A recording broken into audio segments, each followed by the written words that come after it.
सुखदेव भगवान कहते कि राजन, आज से आप 5 दिन पहले जब आए तो आपकी दशा क्या थी और आप कैसे? जब महाराज परीक्षित को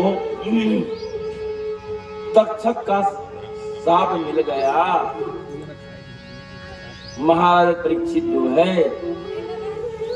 घर संपत्ति राजपत्नी सबको छोड़ करके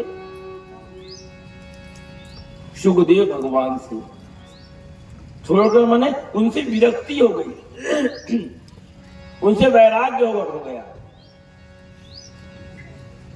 और इस प्रकार सुखदेव भगवान जो उनको 5 दिन ज्ञान कथा बताया। हम आप में भक्ति तो है, और भक्ति में ज्ञान आ जाए तो क्या हो जाता है? वह भक्ति युक्त ज्ञान हो जाता है। और जहां भक्ति युक्त ज्ञान आ गया, हमारी भक्ति में अगर ज्ञान आ गया तो हम जो है घर पे ही रहकर वैराग्य को प्राप्त कर सकते हैं। संसार की कामनाएं, धन संपत्ति, पत्नी, पुत्र हमको मोहित नहीं करेगा, लेकिन हमको अपना कर्म कर्तव्य को पूरा करना पड़ेगा। कल हम सब ने देखा कि भगवान कृष्ण का प्राकट्य हुआ, और जब जब भगवान का प्राकट्य होता है हम माया के बंधन से मुक्त हो जाते हैं।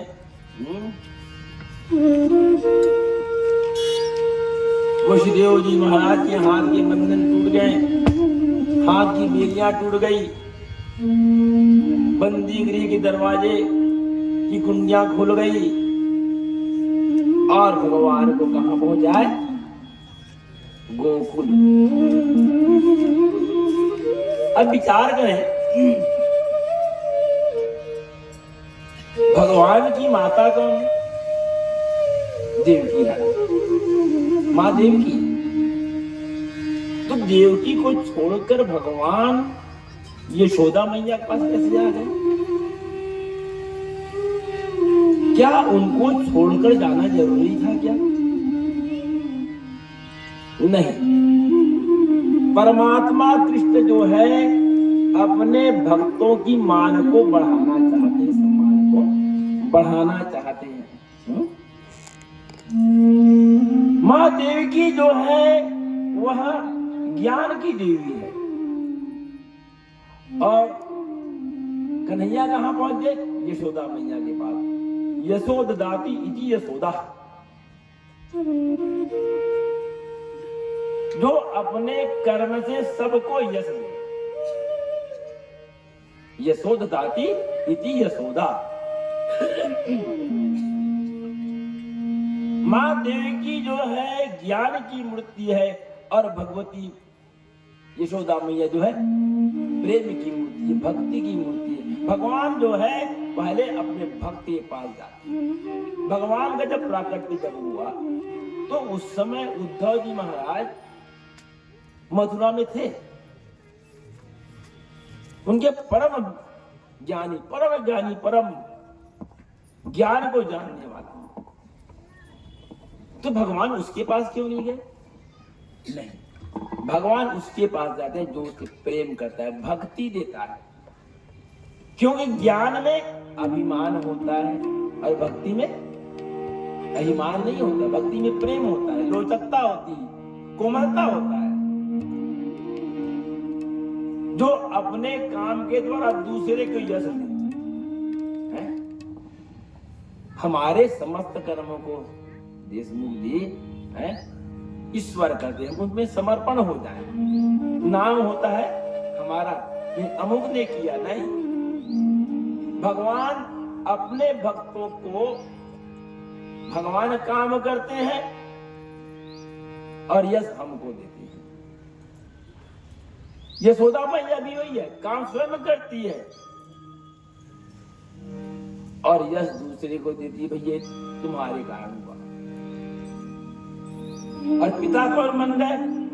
नंद बाबा। नंद यति सर्वजनानां नंदा, जो अपने कर्मों के द्वारा दूसरे को आनंद दे, सुख नहीं। सुख तो हम सबके पास है, सुख हम सबके पास है, उसमें भेद मत करिए, कौन अमीर है कि कौन गरीब है, कि किसके पास भगवान है कि किसके पास झोपड़ी ना। जो अपने अपने घर में सुख से रहता है, चैन की बंसी बजाता है, प्रेम की रोटी खाता है और चैन की नींद सोता है, वो सब सुखी है।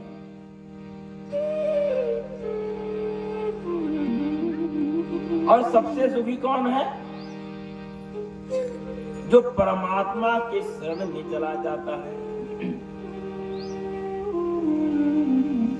कोई तन दुखी, कोई तन दुखी, कोई धन दुखी, कोई दिन दिन रहत उदास, थोड़े थोड़े सभी दुखी, सुखी राम के दास। अब साधुओं को देखो, जो फक्कड़ रहते हैं, एक गठरी लटका, एक पोटली लटका, चले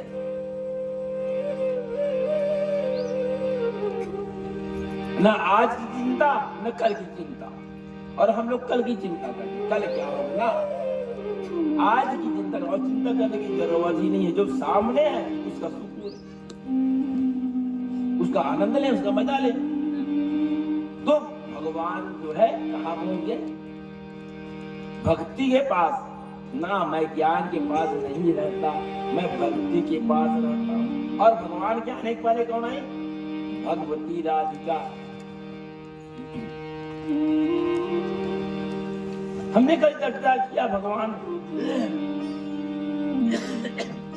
जब गौलोक धाम में भगवती राधिका से चर्चा की, हमने चर्चा थोड़ी और की थी कि भगवान ने महाराज किया, भगवान कृष्ण के हृदय में महाराधिका, राधिका निराकार ब्रह्म से साकार ब्रह्म में आई, उनसे भी देवियों का प्राकट्य हुआ।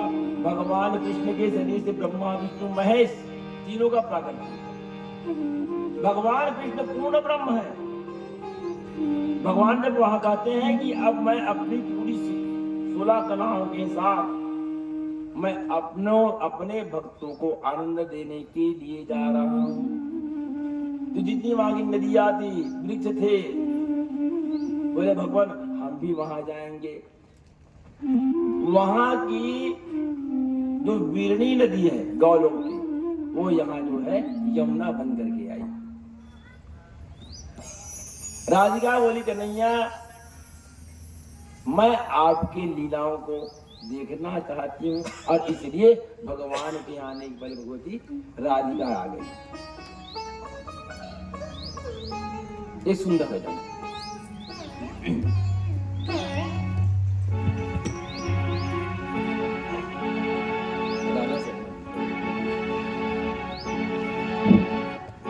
पर राज्य को बुला लिया। मेरी विनती यही है राधा रानी, कृपा बरसाए रखना। राधा रानी कृपा बरसाए रखना, कृपा बरसाना। मेरी विनती यही है राधा रानी, कृपा बरसाए रखना, कृपा बरसाए रखना। मेरी विनती यही है राधा रानी, कृपा बरसाए रखना, कृपा बरसाए रखना। मुझे तेरा ही सहारा राधा रानी, मुझे तेरा ही सहारा राधा रानी, मुझे तेरा ही सहारा राधा रानी। चरणों से लिखाए रखना, कृपा बरसाए रखना, कृपा बरसाए रखना। मेरी विनती यही है राधा रानी, कृपा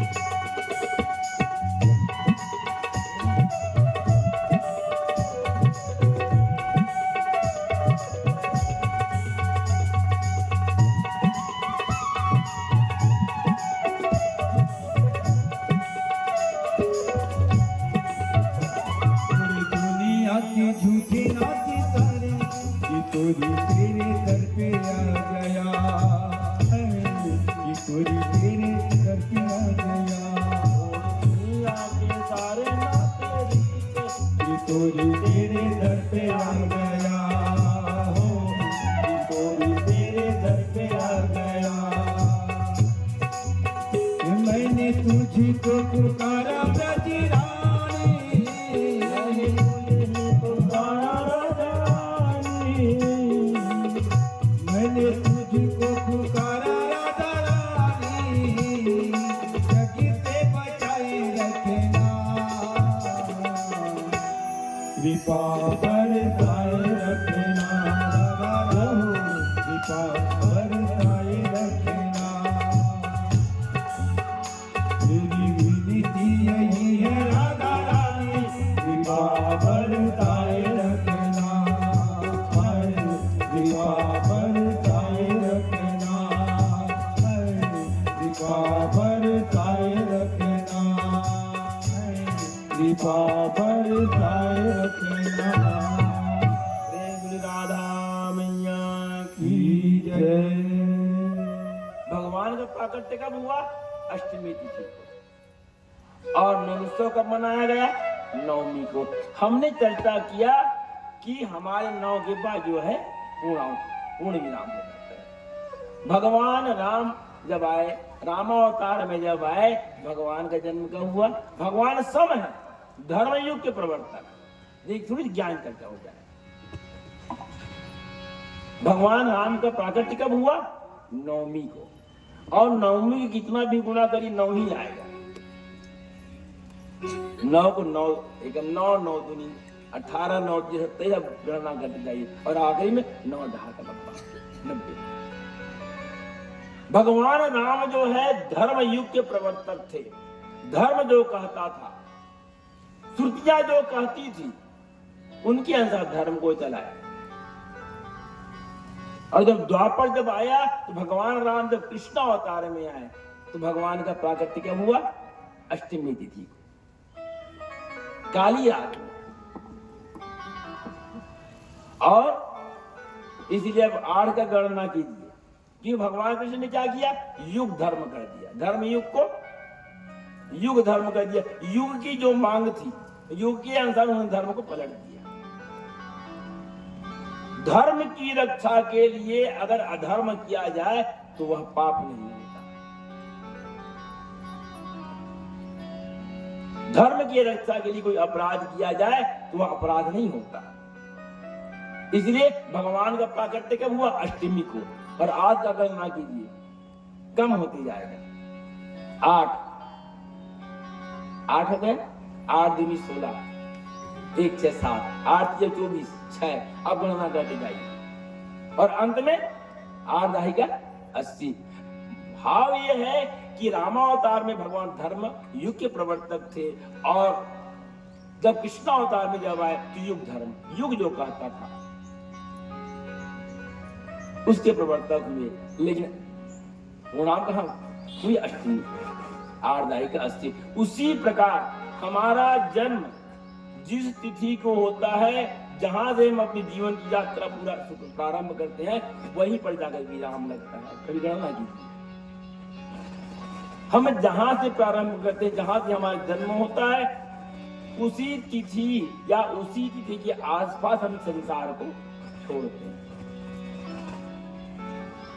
आप हिंदी पंचांग में देखिए कि कौन कब आया कब गया, या लगभग उसी के आसपास।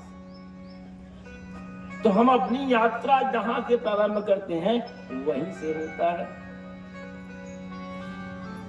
तो भगवान कृष्ण का यहाँ प्राकट्य हुआ और प्राकट्य होने के बाद प्रातःकाल तिथि क्या पड़ी? नवमी।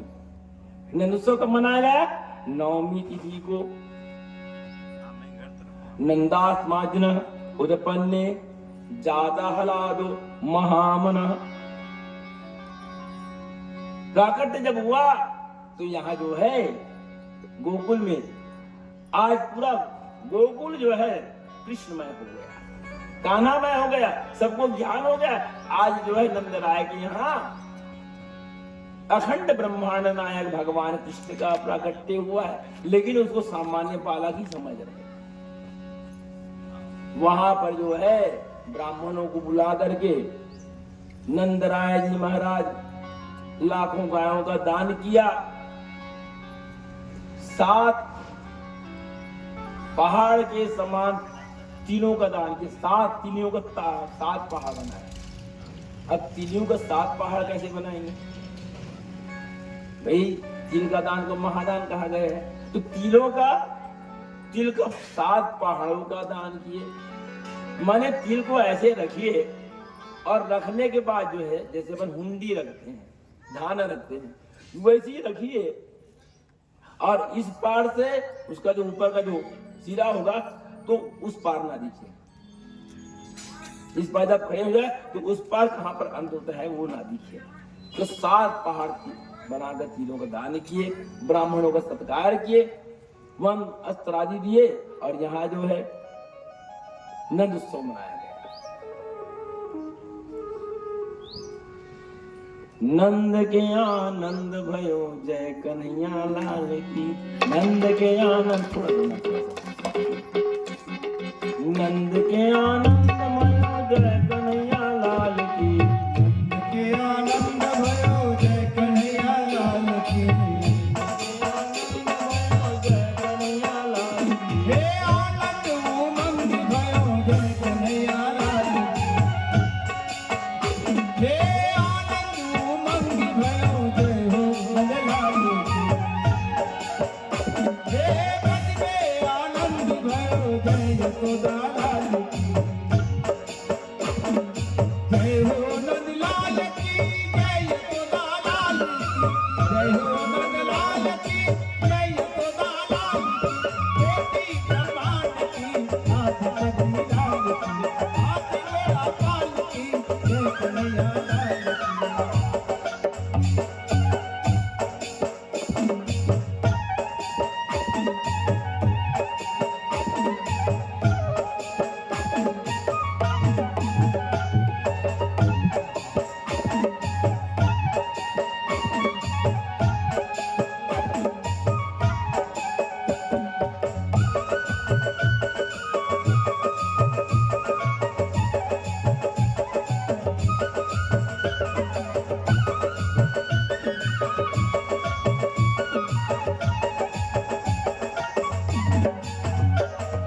कोटि ब्रह्मांड की आधिपति लाल की।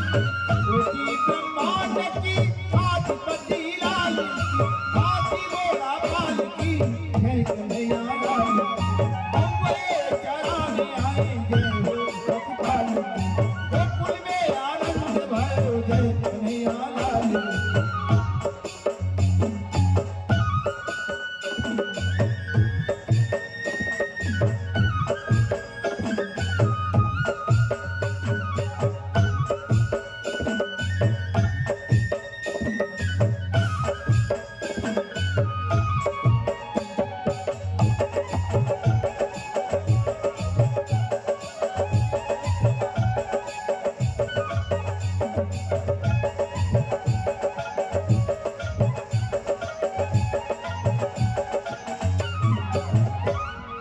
पूनम की चांदी जैसे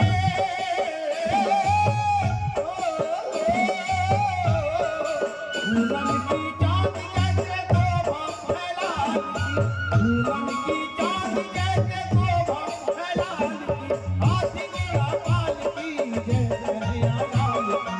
हाथी घोड़ा पाल की जय कन्हैया लाल की। रज में आनंद भयो जय कन्हैया लाल की। रज में आनंद भयो जय कन्हैया लाल की। वृंदावन बिहारी लाल की जय, बाल मुकुंद भगवान की जय। इस प्रकार गोकुल में जो है नंदोत्सव मनाया गया। आज भगवान के जन्म का 6वां दिन है, जिस दिन हम बोलते हैं छठी उत्सव। प्रातः हुआ, नंदराय बोले यशोदा से, यशोदा आज मुझको जो है टैक्स पटाने जाना है। कहाँ? मथुरा। मथुरा और गोकुल जनपद के राजा कौन थे? कंस। बोले मुझको कर पटाने जाना है, जल्दी आ रहा हूं। ज्यादा दूर नहीं है, 7 किलोमीटर, 7 मील 7 मील माने 21 किलोमीटर आज की, 1 मील में लगभग 3 किलोमीटर। मैं जल्दी आता हूं, आज षष्ठी उत्सव है। और षष्ठी क्यों होता है? षष्ठी उत्सव हम इस कथा में थोड़ा समझें। षष्ठी उत्सव क्यों होता है? इसलिए होता है, षष्ठी के दिन जो है भगवती देवसेना का पूजा किया जाता है। हमने कथा में श्रवण किया कि मनु और शत्रुपा के 3 कन्या हुई, देवहूति, आकुति और प्रसूति। 2 पुत्र हुए, उत्तानपाद और प्रियव्रत। हम उनकी कथा श्रवण किया। और जब प्रियव्रत जब यहाँ के राजा जब बने और उनका जब पहला जब संतान जब हुआ तो उस संतान की 6वें दिन उसकी मृत्यु हो गई। प्रियव्रत के प्रथम संतान की मृत्यु की 6वें दिन प्रियव्रत जो है अति दुखी होकर के, दुखी मन से उस 6 दिन के बालक को लेकर के शमशान गृह गया और उनकी अंतिम क्रिया करने के लिए वह तत्पर हुआ। और उसी समय आकाश मंडल से एक विमान जा रहा था। एक देवी बैठी थी, वो देखती है कि एक पुरुष जो है एक बालक को संतान गृह में अंतिम कर्म करने आया, क्रिया करने आया। बड़ी दुखित हो गई, नीचे उतरी, बोले राजन ये कौन है आप? बोले माँ यह मेरा पुत्र, पहला पुत्र है और आज जन्म का 6वां दिन इसकी मृत्यु हो गई है, इसलिए मैं इसको यहां पर अंतिम क्रिया करने आया। भगवती देवसेना जो है दुखित हो गई। और देवसेना कौन है? भगवान कार्तिकेश्वर की पत्नी, कार्तिक जी में सदानंद की पत्नी नाम देवसेना। दुखित होकर के आशीर्वाद दी, राजन जा मैं तुझको आशीर्वाद देती हूँ, यह बालक जीवित हो जाए, लेकिन आज से हर घर में जब जब किसी बच्चे का जन्म हो उसके 6वें दिन मेरी पूजा होना चाहिए, देवसेना की पूजा होना चाहिए। इसलिए हम षष्ठी उत्सव मनाते हैं। रामायण होता है, फिर बाद में कई जगह महाभारत भी हो जाता है रामायण के बाद। हाँ? तो षष्ठी के दिन जो है भगवती देवसेना की पूजा करनी चाहिए। और उस दिन जो है हम सामान्यतः घर में क्या रखते हैं? महाभारत, रामायण रखते हैं। रामायण होनी चाहिए। क्यों रामायण रखते हैं? इसलिए कि यह बालक राम के समान हो, यह बालक का जो ज्ञान है लक्ष्मण के समान हो, भरत के समान हो, शत्रुघ्न के समान हो। उस दिन किसी भी प्रकार का व्यसन मदिरापान नहीं करना चाहिए, अन्यथा वही प्रभाव बच्चे पर पड़ेगा। आप मन घर सुनता संगीत वाले भैया मन, षष्ठी के दिन अगर घर का मालिक या घर में मदिरा का सेवन होगा, व्यसन होगा, षष्ठी उत्सव इसलिए मनाया जाता है। बालक का संस्कार है कि आप अभी कोमल हो, अभी 6 दिन के हो, आप कालांतर में आप जब बड़े जब होगे तो आप में ज्ञान बुद्धि विवेक बढ़े, आप राम के समान हो, कृष्ण के समान हो। समय बदल गया है और समय नहीं बदला है, हम बदल गए हैं। समय तो वही है, हम बदल गए, हमारी दृष्टि बदल गई है। सृष्टि वही है, वही गोकुल, वही वृंदावन, वही गंगा, यमुना, वही काशी, अयोध्या, सारी चीज वही है, सृष्टि वही है। और सृष्टि जो है नहीं बदली है, हमारा विचार बदल गया, हमारी दृष्टि बदल गई। तो संसार को बदलने के लिए सृष्टि को बदलने की आवश्यकता नहीं, दृष्टि को बदलने की आवश्यकता है। हम तीर्थ यात्रा क्यों जाते हैं? वृंदावन क्यों जाते हैं? गोकुल क्यों जाते हैं? काशी क्यों जाते हैं? अयोध्या क्यों जाते हैं? इसलिए कि भगवान का कर्म स्थली है, वो परमात्मा का कर्म स्थली। भगवान यह कहते हैं कि देखो मैंने कर्म किया तो मेरे कर्म के कारण स्थल जो है आज भी पावन और पवित्र है। सुखदेव भगवान कहते हैं कि परमात्मा हमको केवल कर्म बताने के लिए आते हैं कि तुम्हारा कर्म क्या है, देख अपने कर्म से अपने घर को पवित्र करो, ताकि हमारे जाने के बाद भी वह घर जो है हमारी सकारात्मक ऊर्जा से बनी रहे, लोग याद करें कि वह घर जो है हमेशा सुख ही दे। इसलिए परमात्मा का आज भी जो स्थल है वो पावन और पवित्र है।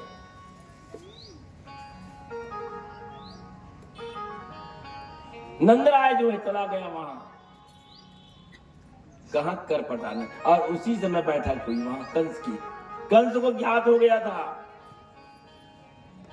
कि मुझको मारने वाला है कंस, तुमको मारने वाला गोकुल में आ गया है। अपने सेनाओं की इतने दूध भूत थे, सबसे बैठक ये क्या करना चाहिए। तो बकासुर की एक बहन थी जिसका नाम था बकी, वह कहती है बोले महाराज, और ये कंस की बहन थी,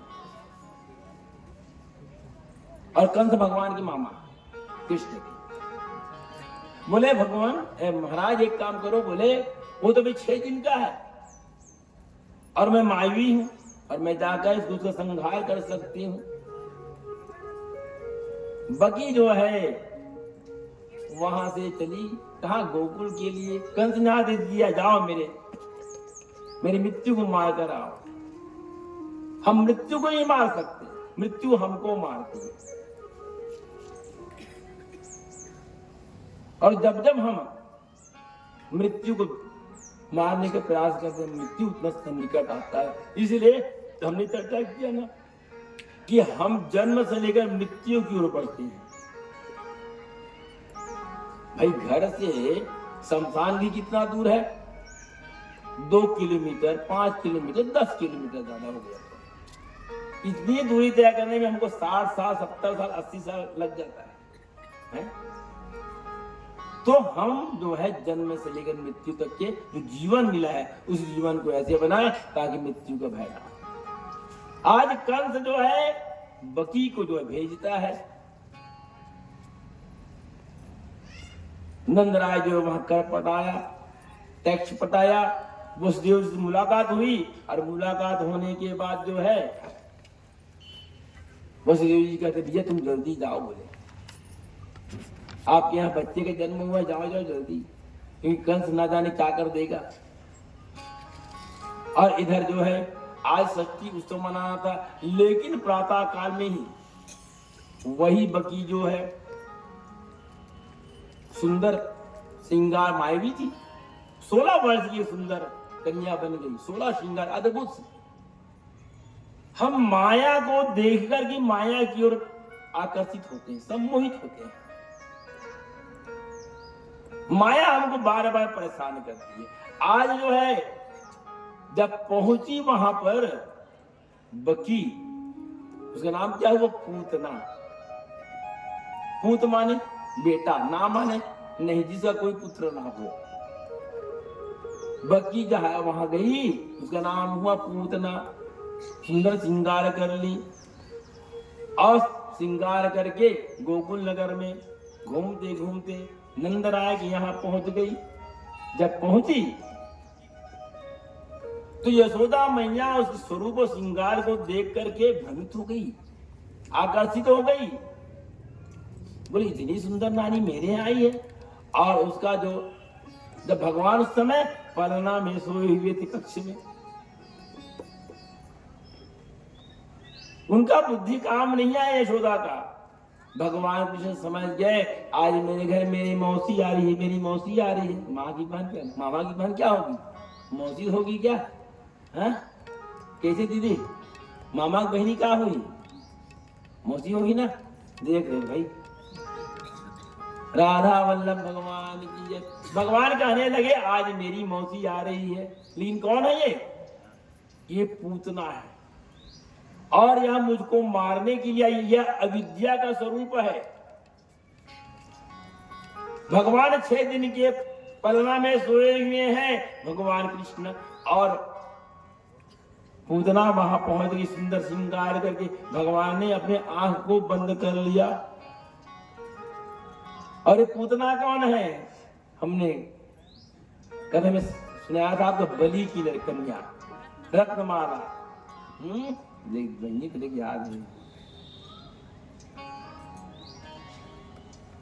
रत्नमाला कहती है कि भगवान वामन अवतार में जाते हैं तो अगर तुम मेरे पुत्र होते तो मैं तुमको स्तनपान कराती। और भगवान के विराट स्वरूप को देख करके और जब उसके पिताजी को बांध दिया गया बलिराज को, तो क्या बोल दिया भाई, माँ एक है, सतोगुण में तमोगुण का प्रवेश हुआ, अगर तुम मेरे बेटे होते तो मैं तुमको स्तन में जहर पिलाकर मार डालता। भगवान बोले कि मैं तुम्हारी दोनों इच्छा को पूरी करूंगी। और वही रत्नमाला जो है आज बकी बन करके, पूतना बन करके यहाँ पहुंच गई। मायावी थी उस सुंदरता को देख करके यशोदा मैया जो स्थिर हो गई, दंग आ गई, उनकी बुद्धि नहीं चली, मन स्थिर हो गया। और भगवान के पास जब पहुंची, भगवान ने अपना आंख बंद कर लिया, बोले ये पूतना है, पूत माने पुत्र और ना माने नहीं, इसका कोई पुत्र नहीं। और ये पूतना क्या है, अविद्या का स्वरूप है, और इनको मोक्ष भी देनी है, मुक्ति भी देनी है। बोले अगर मैं आंख खोल दूंगा है तो मेरे आंख की दृष्टि से इसका मन परिवर्तित हो जाएगा, अविद्या खत्म हो जाएगी, विद्या आ जाएगा इसमें। नहीं, इनको मोक्ष भी देना है तो मेरी ही मौसी है, लेकिन इसको मोक्ष भी देना है। और भगवान ने आंख बंद कर लिया, और आंख बंद किए, और उसी समय जो है वह पूतना जो भगवान को उठाई और उठा करके आकाश मार्ग में चली गई। और जैसे ही भगवान के स्पर्श होता है हमारी माया समाप्त हो जाती है। बकी जो है पूतना जो है माया का स्वरूप धारण करके आई थी, और जैसे ही भगवान को उठा दिए उसका माया समाप्त हो गया, उनका शरीर विकराल हो गया, आकाश मार्ग में उड़ गई। भगवान को अपने स्तन में लगा दी। भगवान छोटे से 6 दिन के हैं, परमात्मा के 6 दिन के हैं, और अपने स्तन में वह कालकूट जहर को लगा कर आई थी। भगवान को स्तनपान कराई, स्तनपान कराई तो पहले भगवान क्या करते हैं, हमारे शरीर के, हमारे मन के, हमारे विकार के जहर को पहले पीते हैं। तो स्तन में क्या लगाई थी, वह कालकूट जहर लगाकर आई थी। और भगवान ने उसको जब पिया तो भाई परमात्मा है, तो परमात्मा के अंदर कौन है, आत्मा है, और आत्मा में परमात्मा। कुछ संत महात्मा कहते हैं कि भगवान ने जब स्तनपान किया, जहर पी, तो अंदर पूरे उनके संतान है, तो उनको क्या लग जाएगा, बोले हैं? उनको भी जहर लग जाएगी, मुंह से पिएंगे पेट में जाएगा। बोले चिंता की बात नहीं है। और उसके बाद जो है उसको भी भगवान ने पचा लिया, और उसके बाद दूध पान भी किया। और तीसरी बार दूध पान जब हो गया तब भगवान जो है रक्त पान करने लगे, तड़पने लगी, पूतना कांपने लगी, और भगवान की स्तन पान करने से विरक्त होने लगी, क्योंकि माया समाप्त होने लगी, अज्ञानता खत्म होने लगा। और पूरे गोकुल में आज हाहाकार मच गया कि एक दैत्य आई है, पूतना आई है। पूरा गोकुल के जो लोग हैं सब अपने अपने घर के बाहर आसमान की ओर देखने लगे। वहां पर आकाश मार्ग में जो है विशाल का शरीर है पूतना का। पहले भगवान ने उसका विष पिया, उसके बाद दूध पान किया, अब इसको व्यक्त करना चाह रहे। कारण क्या है, ये हमारी आपकी कथा है। जब हम परमात्मा के शरण में जाते हैं तो परमात्मा क्या करते हैं,